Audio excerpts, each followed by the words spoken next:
Hello everyone, CGPSC ABCD में आप सभी का स्वागत है। इस वीडियो के अंदर हम छत्तीसगढ़ सामान्य अध्ययन का एक मिनी टेस्ट देखेंगे। ठीक है, छत्तीसगढ़ सामान्य अध्ययन या फिर कह लीजिए सीजी जनरल स्टडीज़ का एक मिनी टेस्ट देखेंगे। ये टेस्ट नंबर 4 क्यों लिखा है? बिकॉज देखिएगा हमारे चैनल पर अगर जाएंगे तो एक प्ले लिस्ट मिलेगा छत्तीसगढ़ सामान्य अध्ययन मिनी टेस्ट। ठीक है, उसके अंदर ऑलरेडी जो है इस मिनी टेस्ट का 3 वीडियो जो है ऑलरेडी अवेलेबल है और तीनों के तीनों वीडियो बहुत ही अच्छा है। ठीक है, अगर आप अपनी तैयारी को सच में चाहते हैं कि हम एक छोटे छोटे क्लिप के माध्यम से, छोटे छोटे प्रैक्टिस के माध्यम से अपने तैयारी को परखें, तो ये सारे जो सीक्वेंस है मिनी टेस्ट सीरीज 1, 2, 3 और ये 4, ये सब को आप देखते चले, बहुत ही काम का चीज़ है। इस छोटे छोटे टेस्ट के अंदर आपका साथ ही साथ रिवीजन भी बहुत ही अच्छे तरीके से हो जाएगा। अगर आप छत्तीसगढ़ के निवासी हैं और छत्तीसगढ़ के किसी भी एग्ज़ाम की तैयारी करते हो, चाहे सीजीपीएससी हो या फिर सीजी व्यापम हो, ठीक है, सीजी व्यापम के अंदर जितना भी एग्ज़ाम होता है, जैसे सहकारी बैंक का भी निकला है तो इसके में भी काम आ जाएगा, छात्रावास अधीक्षक का आता है, पटवारी का आता है, राजस्व निरीक्षक है, या फिर छत्तीसगढ़ के जितने भी एग्ज़ाम होते हैं सभी के लिए बहुत ज़्यादा इंपॉर्टेंट तो होगा ही, इसे मुझे बताने की आवश्यकता नहीं है। ठीक है, तो चलिए लेट ना करते हुए इस मिनी टेस्ट की शुरुआत करते हैं। आप क्या करेंगे, वीडियो को पॉज करेंगे और इसका आंसर देने की कोशिश करेंगे। और इसके अंदर मैं केवल 10 क्वेश्चन ही रखा हूँ और देखते हैं कि 10 में से आपका कितना सही होता है। ठीक है, तो चलिए ऑल द बेस्ट, इस टेस्ट की शुरुआत करते हैं। ठीक है, इसमें मैं जो एक्सप्लेनेशन दूंगा उस एक्सप्लेनेशन को आप ध्यान से सुनेंगे तो आपका रिवीजन भी बहुत अच्छे से होगा और बीच बीच में आपसे मैं क्वेश्चन भी कुछ कुछ पूछ लूँगा जिसको आपका आंसर जो है कमेंट करना है। तो चलिए हम मिनी टेस्ट नंबर जो 4 है इसकी शुरू करेंगे, इसको शुरुआत करते हैं। ठीक है, चलिए पहला बहुत बेसिक प्रश्न है और इसको ध्यान से देखिए, वीडियो को पॉज करें और इसका आंसर देने की कोशिश करें। क्या है कि छत्तीसगढ़ राज्य गठन के बारे में निम्न कथनों पर विचार करें। ठीक है, पहला कथन है इसका गठन छत्तीसगढ़ पुनर्गठन अधिनियम 2000 के तहत किया गया था। दूसरा कथन है छत्तीसगढ़ राज्य का गठन 9वीं पंचवर्षीय योजना में किया गया था। और तीसरा है यह मध्य प्रदेश के 30.4% क्षेत्रफल से गठित किया गया है। यहाँ पर 1, 2, 3 कथनों में से कौन कौन सा कथन असत्य है पूछा। यहाँ पे सत्य नहीं है, इस चीज़ को ध्यान दीजिएगा। एग्जाम में हमेशा असत्य को सत्य समझ के आप मार देते हैं और वो गलत हो जाता है। तो क्वेश्चन को बहुत ही ध्यान से पढ़ना है और आंसर देना है। तो बताना है कि ये तीनों में से कौन कौन सा कथन सही है, सॉरी असत्य है। पहला ए है केवल 1, बी केवल 3, सी 1 और 3 दोनों और डी केवल 2। कौन सा कथन जो है असत्य है हमको बताना है। चलिए कमेंट करिए इसका आंसर क्या होगा। तो इसका जो राइट आंसर है, जो असत्य कथन है, वो ऑप्शन नंबर जो ए है, केवल 1 असत्य है। अब कैसे, इसको हम ऑप्शंस को एलिमिनेट करिए। देखिए पहली बात तो हमको पता है कि जो छत्तीसगढ़ है उसका जो मातृ राज्य है वो एमपी है, मध्य प्रदेश है। मध्य प्रदेश से ही काट करके बनाया गया है। ठीक है, और क्योंकि मध्य प्रदेश से छत्तीसगढ़ का निर्माण हुआ है इसलिए ये इसका गठन छत्तीसगढ़ पुनर्गठन किसका हुआ, क्योंकि एमपी का तो ऑलरेडी गठन हो चुका है ना, तब मतलब एमपी का पुनर्गठन करके सीजी बनाया जा रहा है। इसीलिए यहाँ पर छत्तीसगढ़ पुनर्गठन अधिनियम 2000 की जगह पर यहाँ पर अगर एमपी होता तो ये कथन बिल्कुल सही हो जाता। इसीलिए जो ऑप्शन नंबर मतलब कथन 1 जो है ये गलत है। ठीक है, दूसरा छत्तीसगढ़ राज्य का गठन 9वीं पंचवर्षीय योजना में किया गया था, ये बिल्कुल सही है। यह मध्य प्रदेश के 30.47 क्षेत्रफल से गठित किया गया था, ये भी सही है। इसीलिए हमारा इसका आंसर जो होगा, आंसर ए होगा। केवल 1 असत्य है, बाकी दोनों के दोनों सत्य कथन था। अब थोड़ा सा और जान लेते हैं कि अगर हमको पता है कि 9वीं पंचवर्षीय योजना है तो उस समय प्रेसिडेंट कौन रहे होंगे। अगर मैं आपसे क्वेश्चन कर लूँ कि छत्तीसगढ़ राज्य के गठन के समय भारत के राष्ट्रपति कौन थे, ठीक है, भारत के राष्ट्रपति कौन थे। वहीं पर अगर मैं पूछ लूं कि भारत का प्रधानमंत्री कौन थे, हमारे छत्तीसगढ़ निर्माण के समय भारत के प्रधानमंत्री कौन थे, क्योंकि मध्य प्रदेश से इसका निर्माण हुआ है तो मध्य प्रदेश का मुख्यमंत्री कौन थे। ये तीनों चीज़ों को आप कमेंट करें जल्दी से। ठीक है, राष्ट्रपति, प्रधानमंत्री और मध्य प्रदेश का मुख्यमंत्री कौन था, कमेंट करें इसका आंसर। हमको पता है कि छत्तीसगढ़ का गठन कब हुआ था, तो 1 नवंबर सन 2000 को गठन हुआ था छत्तीसगढ़ का। ठीक है, ये सीजी है। अब बताइए इसका आंसर। तो चलिए अब मैं बताता हूँ। राष्ट्रपति जो उस समय थे वो KR नारायण थे। ठीक है, छत्तीसगढ़ राज्य के गठन के समय भारत के राष्ट्रपति KR नारायण, वहीं प्रधानमंत्री श्री अटल बिहारी वाजपेयी थे। ठीक है, अटल बिहारी वाजपेयी जी जो थे वो भारत के प्रधानमंत्री थे और मध्य प्रदेश के मुख्यमंत्री दिग्विजय सिंह थे। श्री दिग्विजय सिंह। उम्मीद है ये आपका सही होगा। कमेंट करें किसका किसका आंसर जो है सही। वैसे तो मैं आपका ऑप्शन जो अगर आप कमेंट करेंगे तो मैं तो देखूंगा ही। ठीक है, चलिए ये हो गया हमारा पहला क्वेश्चन।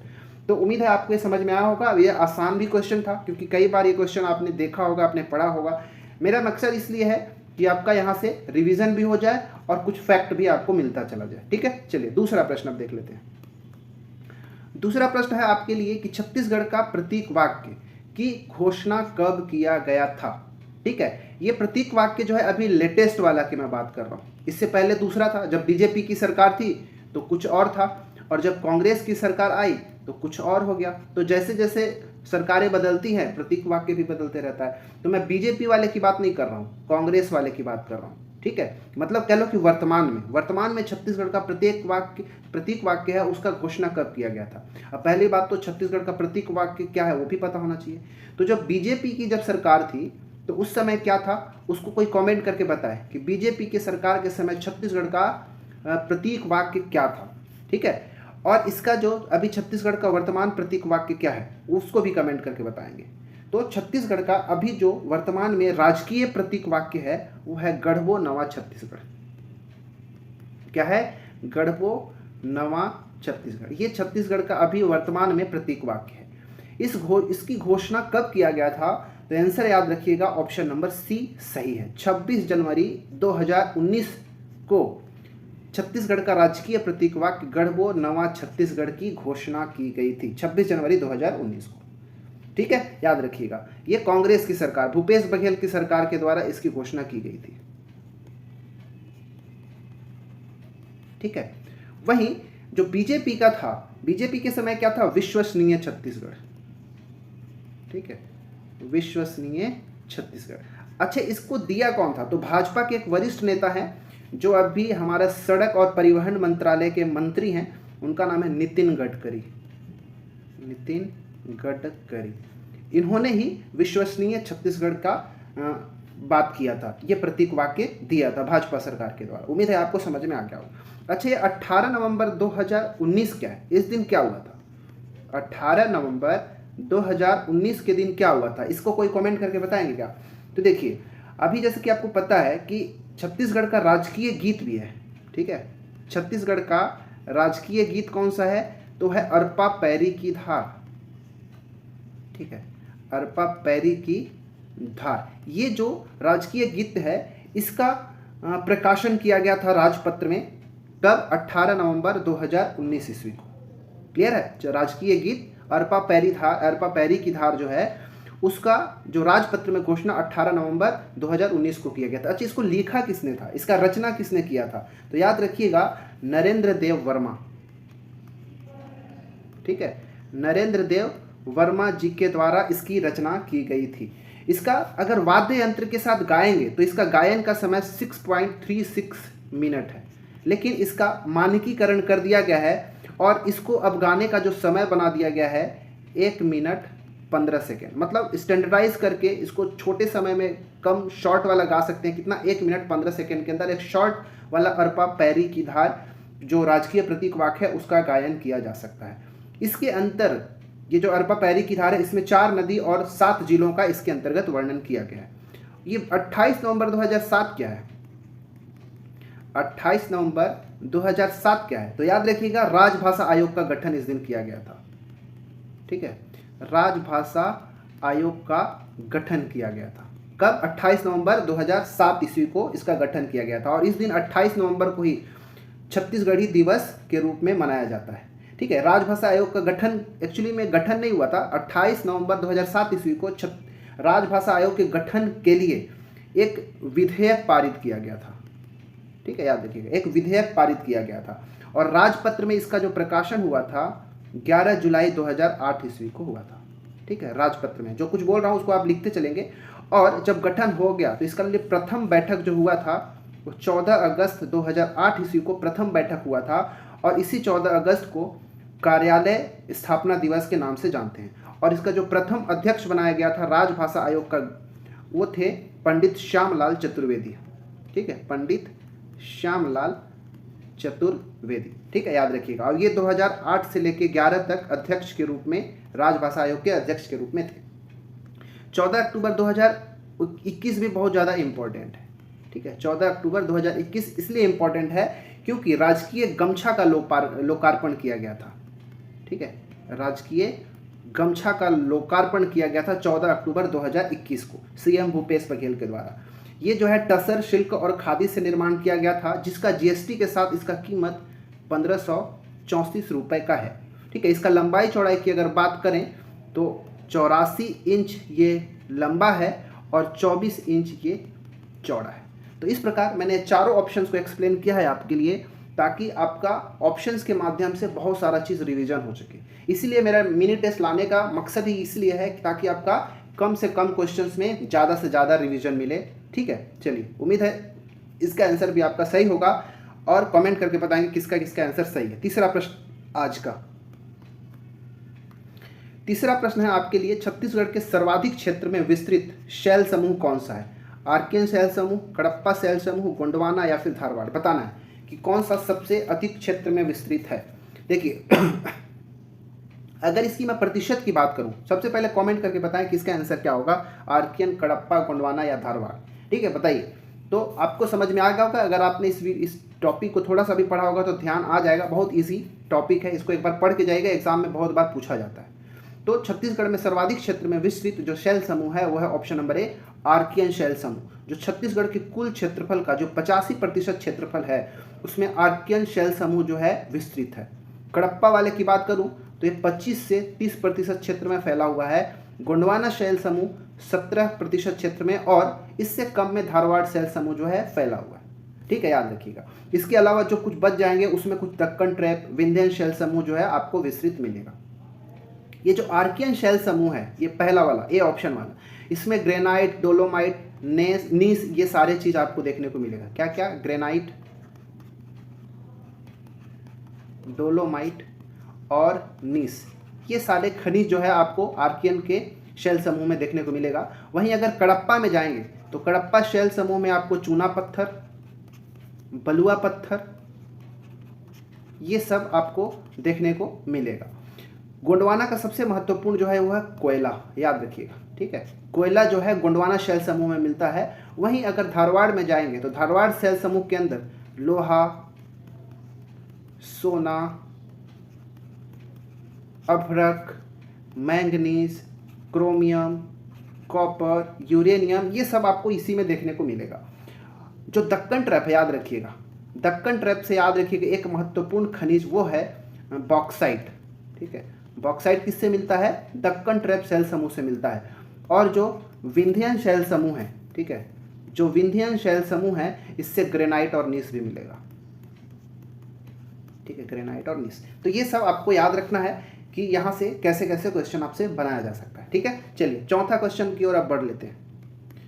चौथा प्रश्न है आपके लिए, इसका सही जवाब देखते हैं कितने लोग देख पाते हैं। ये निम्नलिखित में कौन सा विकल्प सुमेलित नहीं है? ठीक है, असुमेलित विकल्प का पहचान करना है। इधर लेफ्ट साइड में कुछ महत्वपूर्ण स्थानों का नाम दिया गया और राइट साइड में महत्वपूर्ण नदियों का नाम दिया गया है। यहाँ से क्वेश्चन जो है कई बार जो है बनाया गया है और पूछा जाता है और बहुत ज़्यादा इंपॉर्टेंट है। अगर आप सच में तैयारी कर रहे हैं तो ये सब की जो याद होना चाहिए, आपके जबान पे होना चाहिए। ठीक है, देखते हैं कि कौन सा विकल्प जो है सुमेलित नहीं है। वीडियो को पॉज करें और इसका आंसर देने की कोशिश करें, बताएं कितने लोगों का सही हो रहा है।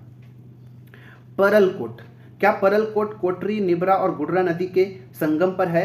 खैरागढ़, क्या आमनेर, मुस्का और पिपरिया के संगम पर है? शिवरी नारायण, क्या महानदी शिवनाथ और मांड नदी के संगम पर है? वहीं चंद्रपुर, क्या महानदी मांड और लात नदियों के संगम पर स्थित है? क्या बताना है कौन सा सुमेलित नहीं है? तो याद रखिएगा option number C is the right answer for this question. तो शिवरी नारायण जो है वो महानदी शिवनाथ और मांड नदियों के संगम पर स्थित नहीं है। परलकोट बिल्कुल सही है, कोटरी, निबरा और गुडरा नदी के संगम पर है, बिल्कुल सही। खैरागढ़ जो है आमनेर, मुस्का और पिपरिया नदी के संगम पर है, सही है। चंद्रपुर महानदी मांड और लात नदियों के संगम पर है।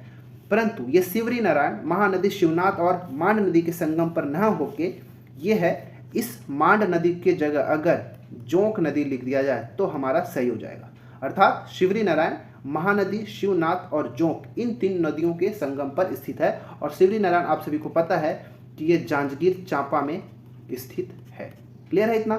चलो, उम्मीद है आपको ये समझ में आ गया होगा। खैरागढ़ राजनांदगांव के अंतर्गत हो जाएगा, चंद्रपुर शक्ति में आ जाएगा, तो ये सब आपको पता ही होगा। एक चीज़ और याद रखिए जो कि सबसे कॉमन है और एग्जाम में कई बार पूछा गया है, राजिम क्वेश्चन है आपके लिए, ठीक है? कमेंट करके बताएंगे कि राजिम कौन कौन से नदियों के संगम पर स्थित है, बताएं।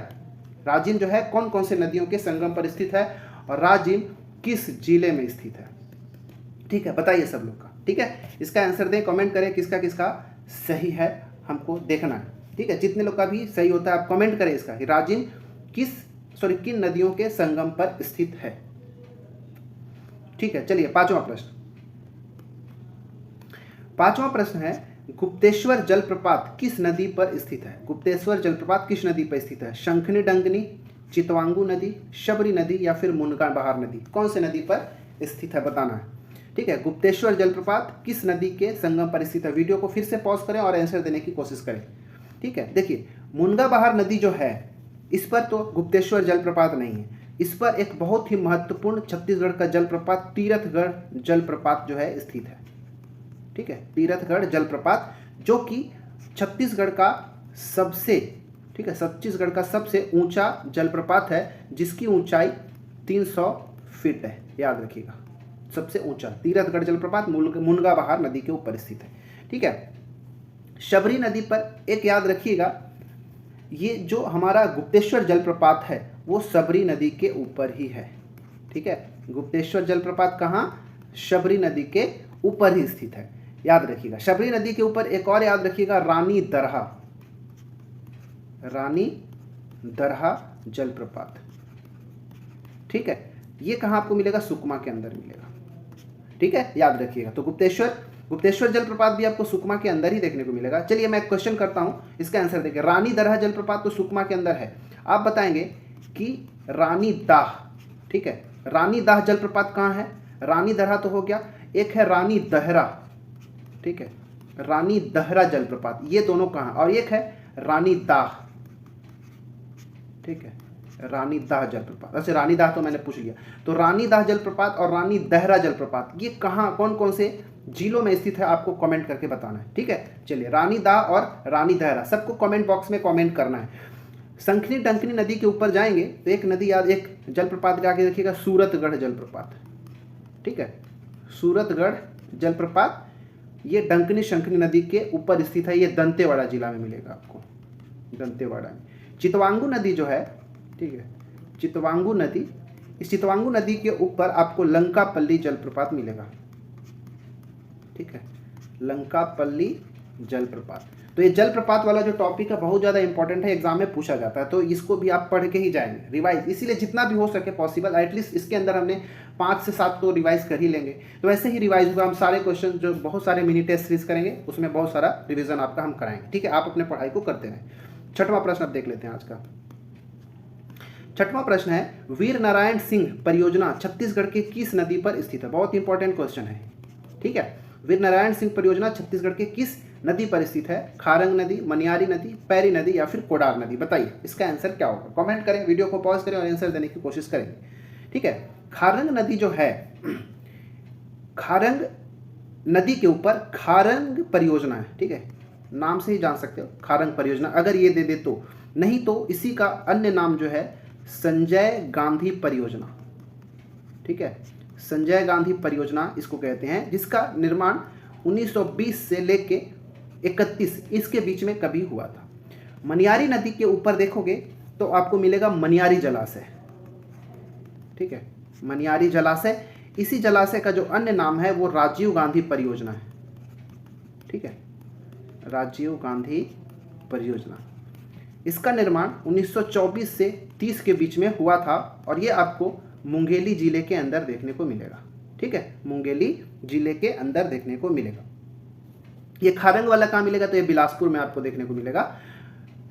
अब देखिए इसका आंसर, वीर नारायण सिंह परियोजना जो है इसका जो किस नदी पे है? तो ये है आपका कोडार नदी के ऊपर, ठीक है? वीर नारायण सिंह परियोजना को ही कोडार परियोजना कहा जाता है और वीर नारायण सिंह परियोजना भी कहा जाता है, जिसका निर्माण, ठीक है, तो ये वीर नारायण सिंह को ही कोडार परियोजना कहा जाता है।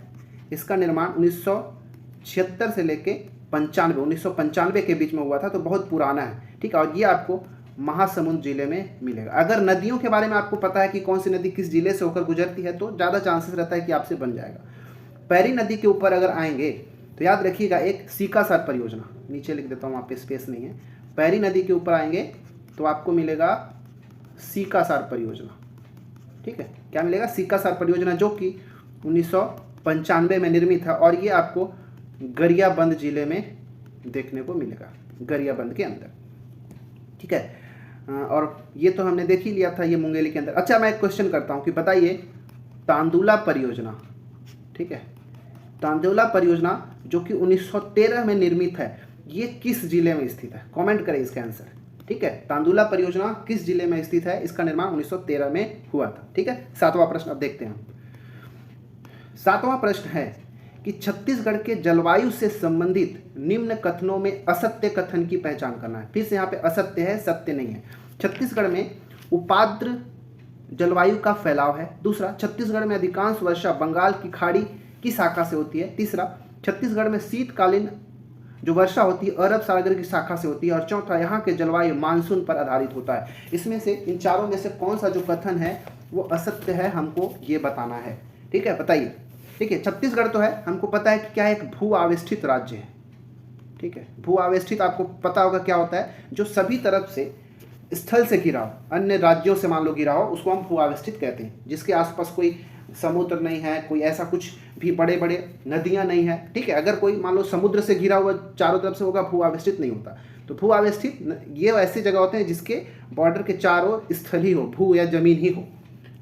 ठीक है, तो याद रखिएगा इसका जो कथन है, इसका जो सही आंसर है, मतलब जो असत्य विकल्प है, ऑप्शन नंबर सी है। छत्तीसगढ़ में जो शीतकालीन वर्षा होती है वो अरब सागर की शाखा से नहीं बल्कि पश्चिमी गर्तों से होती है। किससे होती है? जो पश्चिमी गर्त है, ठीक है, उससे आने वाली जो मानसूनी हवाएं हैं, पश्चिमी गर्तों से आने वाली हवाओं के माध्यम से शीतकालीन वर्षा छत्तीसगढ़ के अंतर्गत होती है। छत्तीसगढ़ की जो जलवायु है वो गर्म है। ठीक है, छत्तीसगढ़ की जलवायु कैसी है? गर्म है। गर्म को हम उष्ण भी कहते हैं और साथ ही साथ आर्द्र भी है। ठीक है, ठीक है, नमी युक्त भी है। इसीलिए इसको हम क्या बोलते हैं? उष्ण आर्द्र या फिर उपाद्र जलवायु के नाम से भी जाना जाता है। ठीक है, शुष्क उपाद्र जलवायु भी अगर बोलेगा तब भी सहेगा। इसका जो मेन कारण ये होता है कि कर्क रेखा के समीप होने के कारण इस तरह की जलवायु देखने को मिलता है और साथ ही साथ भू आवेष्टित तो है ही। ठीक है, इसलिए छत्तीसगढ़ की जो जलवायु है उसको उपाद्र महाद्वीपीय जलवायु भी कहा जाता है। क्या कहा जाता है? उपाद्र महाद्वीपीय जलवायु, ठीक है, भी कहा जाता है। छत्तीसगढ़ में जो अगर पूछ देगा कि मानसून का प्रवेश कब होता है, छत्तीसगढ़ में मानसून का प्रवेश कब होता है, तो 10 जून से लेके 15 जून तक इसका प्रवेश होता है। छत्तीसगढ़ में जो एवरेज रेनफॉल होता है या औसत वर्षा होती है वो कितना होता है? तो 1300 से लेके 1325 mm तक यहाँ का औसत वर्षा होती है। अच्छा, अगर मैं आपसे पूछ दूँ कि छत्तीसगढ़ में जो सर्वाधिक गर्म स्थान कौन सा है, इन सब का आंसर जो है कमेंट करेंगे, एक साथ बताएंगे। छत्तीसगढ़ का सबसे गर्म स्थान कौन सा है? छत्तीसगढ़ का सबसे ठंडा स्थान कौन सा है बताइएगा? छत्तीसगढ़ में सर्वाधिक वर्षा किस जिले में होती है या किस क्षेत्र में होती है? किस जिले को ही बताइए, सर्वाधिक वर्षा किस जिले में होती है और सबसे कम वर्षा किस जिले के अंतर्गत होती है? छत्तीसगढ़ का चेरापूंजी किसे कहा जाता है? ये सभी का आंसर बताएंगे। ये सभी कॉमन सबसे बेसिक क्वेश्चन है, लेकिन फिर भी अगर आप इसको कमेंट करते हैं, लिखते हैं, तो आपका आंसर जो है मतलब वो हमेशा लंबे समय तक याद रहता है। तो इन सभी जो भी यहाँ पे क्वेश्चन पूछा उस सब का आंसर जो आप कमेंट करेंगे, बहुत आसान है कमेंट करना। चलिए 8वां प्रश्न हम देखते हैं। सब लोग का कमेंट मैं जरूर पढ़ूंगा, तो जरूर कमेंट करेंगे। वीडियो को आप जब भी देख रहे हो एक बार जरूर आंसर देने की कोशिश करें, मैं जरूर उसमें यस नो राइट वगैरह मैं बताऊंगा। ठीक है, चलिए 8वां प्रश्न। चलिए 8वां प्रश्न है हमारा कि निम्नलिखित कथनों पर विचार करें। पहला है, छत्तीसगढ़ में 3 राष्ट्रीय उद्यान और 11 वन्यजीव अभ्यारण्य है। दूसरा, इंद्रावती राष्ट्रीय उद्यान छत्तीसगढ़ का सबसे बड़ा राष्ट्रीय उद्यान है जो कि 1258 वर्ग किलोमीटर क्षेत्रफल में फैला हुआ। तीसरा, छत्तीसगढ़ में वर्तमान में 4 टाइगर रिजर्व है। इसमें से हमको असत्य कथन की पहचान करना है। ठीक है, तो चलिए हम पहले कथनों की ओर बढ़ते हैं। वीडियो को पॉज करें और आंसर देने की कोशिश करें। तो पहला कथन बिल्कुल सही है, क्योंकि छत्तीसगढ़ में वर्तमान में 3 राष्ट्रीय उद्यान और 11 वन्यजीव अभ्यारण्य है, बिल्कुल सही है। दूसरा कथन, इंद्रावती राष्ट्रीय उद्यान छत्तीसगढ़ का सबसे बड़ा राष्ट्रीय उद्यान है, जो कि गलत है। ठीक है, ये 1258 वर्ग किलोमीटर क्षेत्रफल इंद्रावती राष्ट्रीय उद्यान का है, नो डाउट ये बिल्कुल सही है, लेकिन सबसे बड़ा राष्ट्रीय उद्यान इंद्रावती नहीं है। सबसे बड़ा कौन सा है? गुरु घासीदास। ठीक है, गुरु घासीदास राष्ट्रीय उद्यान जो है वो छत्तीसगढ़ का सबसे बड़ा राष्ट्रीय उद्यान है। ठीक है, याद रखिएगा, जिसका क्षेत्रफल 1441 वर्ग किलोमीटर है। ठीक है, कितना? 1441 वर्ग किलोमीटर। इसका पुराना नाम संजय गांधी राष्ट्रीय उद्यान था। ठीक है, संजय गांधी राष्ट्रीय उद्यान, जिसे 7 अगस्त 2001 को परिवर्तित करके गुरु घासीदास राष्ट्रीय उद्यान उसका नाम रख दिया गया। ठीक है, याद रखिएगा। तो छत्तीसगढ़ में देखिएगा क्या बताया अभी। और तीसरा कथन, छत्तीसगढ़ में वर्तमान में 4 टाइगर रिजर्व हैं, बिल्कुल सही है। ठीक है, चारों टाइगर रिजर्व कौन कौन सा है एक बार मैं बता देता हूँ। अच्छा, कमेंट करके बताएं कि 4 टाइगर रिजर्व कौन सा है। ठीक है, चौथा जो है मैं बता देता हूँ, जो चौथे नंबर पे है वो गुरु घासीदास जो है, गुरु घासीदास राष्ट्रीय उद्यान, यही जो है हमारा चौथा टाइगर रिजर्व है।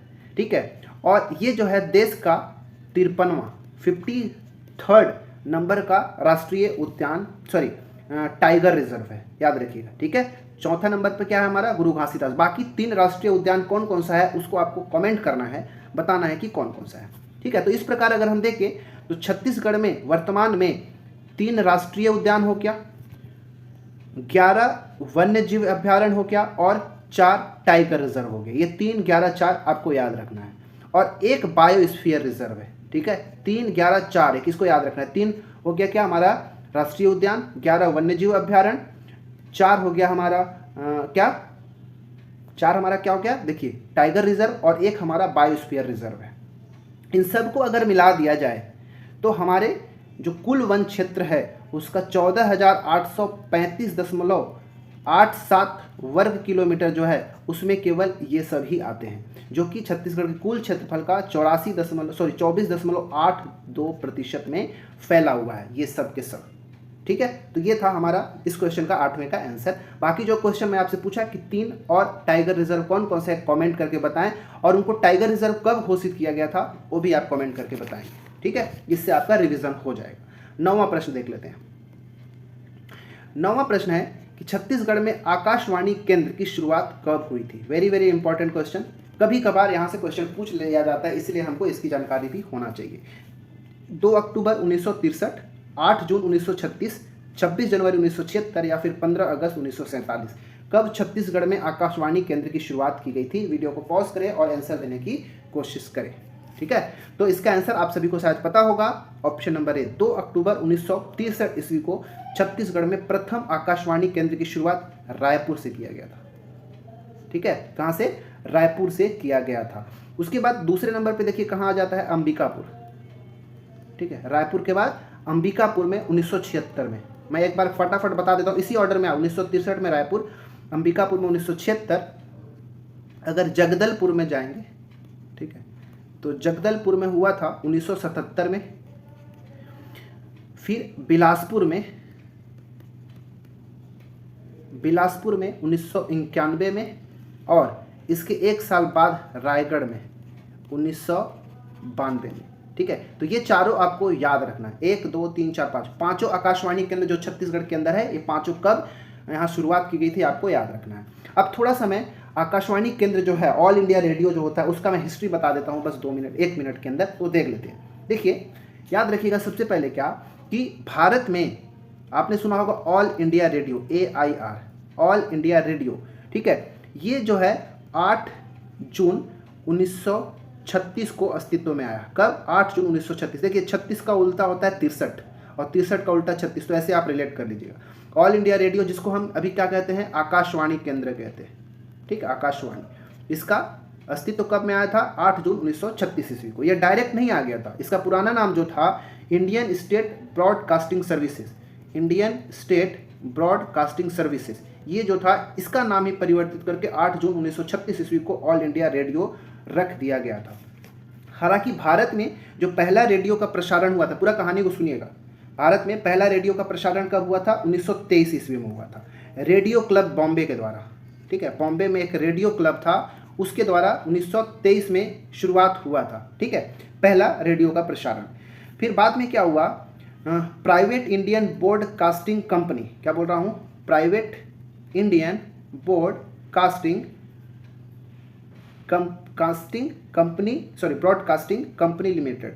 ठीक है, ये क्या किया था, जुलाई 1927 ईस्वी को, कब बोल रहा हूँ, जुलाई 1927 को अस्तित्व में आया, जो कि पूरे देश में दो जगहों पर दो स्टेशन की शुरुआत किया था। कौन कौन किया था स्टार्ट, प्राइवेट इंडियन ब्रॉडकास्टिंग को एक साथ लिख देते हैं, बी मतलब ब्रॉडकास्टिंग कंपनी लिमिटेड, ये जो था 1927 में अस्तित्व में आया, और दो जगह पे, मुंबई और कोलकाता, इन दो जगहों पर प्रसारण का शुरुआत किया था। लेकिन बाद में इस कंपनी का परिसमापन हो गया था और ये जो भारतीय सरकार थी वो अपने हाथ में ले लिया था। और अब कब हुआ था, तो अप्रैल 1930 ईस्वी में भारत सरकार जो थी, इंडियन गवर्नमेंट थी, अपने हाथ में ले लिया और उसका नाम बदल के 8 जून, ये बताया 8 जून 1936 ईस्वी को उसका नाम बदल के ऑल इंडिया रेडियो या फिर आकाशवाणी कर दिया। तो ये थोड़ा सा कहानी आपको याद होना चाहिए था, तो नहीं अगर पता होगा तो चलो मैंने बता दिया, उम्मीद है आपको समझ में आ गया होगा। ये 8 जून 1936 क्यों लिखा था मैं यहाँ पे ऑप्शन दिया था, इसलिए क्योंकि 8 जून 1936 ईस्वी को ऑल इंडिया रेडियो यानी कि आकाशवाणी की शुरुआत की गई थी।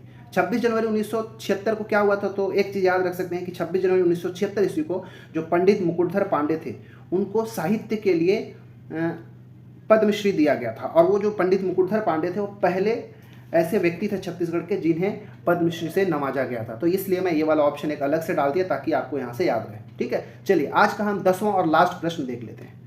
10वां प्रश्न है, भोजली पत्रिका का संपादन किसने किया था, सतीश बनर्जी, लाला जगदलपुरी, माधवराव सप्रे या फिर विनय कुमार पाठक, किसने किया था। कमेंट करें, वीडियो को पॉज करें और इसका आंसर कमेंट करने की कोशिश करें।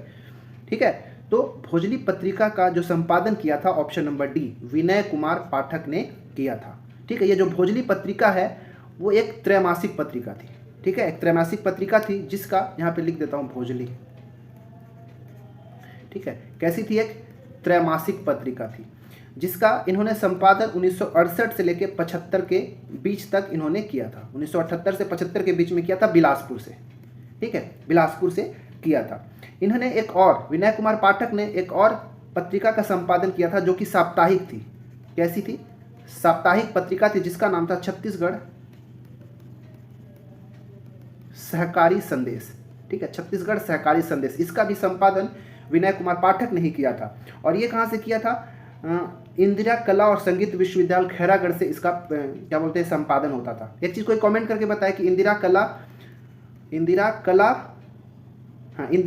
कला और संगीत विश्वविद्यालय, ठीक है, इसका जो नामकरण है किसके नाम पर किया गया है। ठीक है, किसके नाम पर किया गया, इसको कमेंट करेंगे। सतीश बनर्जी का एक पत्रिका याद रखिएगा, दंडकारण्य समाचार, दंडकारण्य समाचार। ठीक है, ये एक साप्ताहिक पत्रिका थी जिसका इन्होंने संपादन 1958 में किया था, प्रकाशन। और ये कहाँ से हुआ था, तो जगदलपुर से। ठीक है, जगदलपुर से इसका संपादन किया था उन्होंने, प्रकाशन किया था। और ये जो है इंग्लिश, हिंदी और हल्बी, ठीक है, इंग्लिश, हिंदी और हल्बी 3 भाषाओं में प्रकाशित होता था। लाला जगदलपुरी का भी एक याद रखिएगा बहुत इंपॉर्टेंट, जिसका नाम है बस्तरिया। ठीक है, बस्तरिया पत्रिका का, जो ये भी एक साप्ताहिक पत्रिका थी, 1984 में इन्होंने चलाया था और ये जगदलपुर से ही चलाया था। और ये हिंदी प्लस हल्बी, ये 2 भाषाओं में ये प्रसारित होता था, मतलब प्रकाशित होता था। माधवराव सप्रे के बारे में तो किसी से छुपा नहीं है, क्या इन्होंने छत्तीसगढ़ मित्र, ठीक है, छत्तीसगढ़ मित्र जो चलाया, प्रकाशन किया, जो कि छत्तीसगढ़ का प्रथम समाचार पत्र था। और ये कैसे मासिक पत्रिका थी, याद रखिएगा। कब चलाया था, तो 1900 में चलाया था, पेंड्रा रोड से, पेंड्रा रोड बिलासपुर से। तो माधवराव सप्रे के साथ एक और उनके सहयोगी थे जिनका रहा था रामराव चिंचोलकर, रामराव चिंचोलकर। ठीक है, याद रखिएगा, ये उनके सहयोगी थे। ठीक है, याद रखिएगा। कोई कमेंट करके बताएगा कि छत्तीसगढ़ का प्रथम, ये क्या था जो हमारा ये माधवराव सप्रे जिन्होंने चलाया था छत्तीसगढ़ मित्र, ये तो क्या है, मासिक था। ठीक है, मैं पूछ रहा हूँ कि छत्तीसगढ़ का प्रथम साप्ताहिक पत्रिका कौन सी थी। ठीक है, साप्ताहिक पत्रिका कौन सी थी। ठीक है, और इसका प्रकाशन कहाँ से हुआ था और इसके प्रकाशक कौन थे, ये सब कमेंट करेंगे। ठीक है, प्रकाशक कौन थे, प्रकाशन कहाँ से हुआ था, ये भी बताना है आपको। ठीक है, बाद में क्या किया गया था इसको, 1900, मैं ये भी हिंट दे देता हूँ कि बाद में 1951 में इसे दैनिक रूप से प्रकाशित किया जाने वाला, मतलब ये कह सकते हो कि ये साप्ताहिक के साथ साथ दैनिक भी हो गया था। तो उसका नाम बताना है कि उसका नाम कौन क्या है, उसका प्रकाशन किसने किया था, कहाँ से प्रकाशित किया था, ये सब आपको कमेंट करना है। तो इस प्रकार आज हमने 10 बहुत ही महत्वपूर्ण प्रश्नों का यहाँ पे डिस्कशन किया, एनालिसिस किया। 10 में से किसका कितना सही हुआ जरूर कमेंट करके बताएं।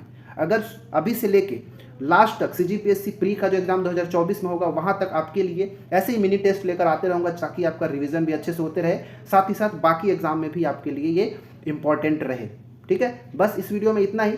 10 में से किसका कितना सही हुआ कमेंट करके जरूर बताएं, और अगर चैनल में नए हैं तो चैनल को सब्सक्राइब कर लें। हमारे टेलीग्राम चैनल को भी ज्वाइन कर सकते हैं, जहाँ पे आपको वीडियोस के PDF मिल जाते हैं।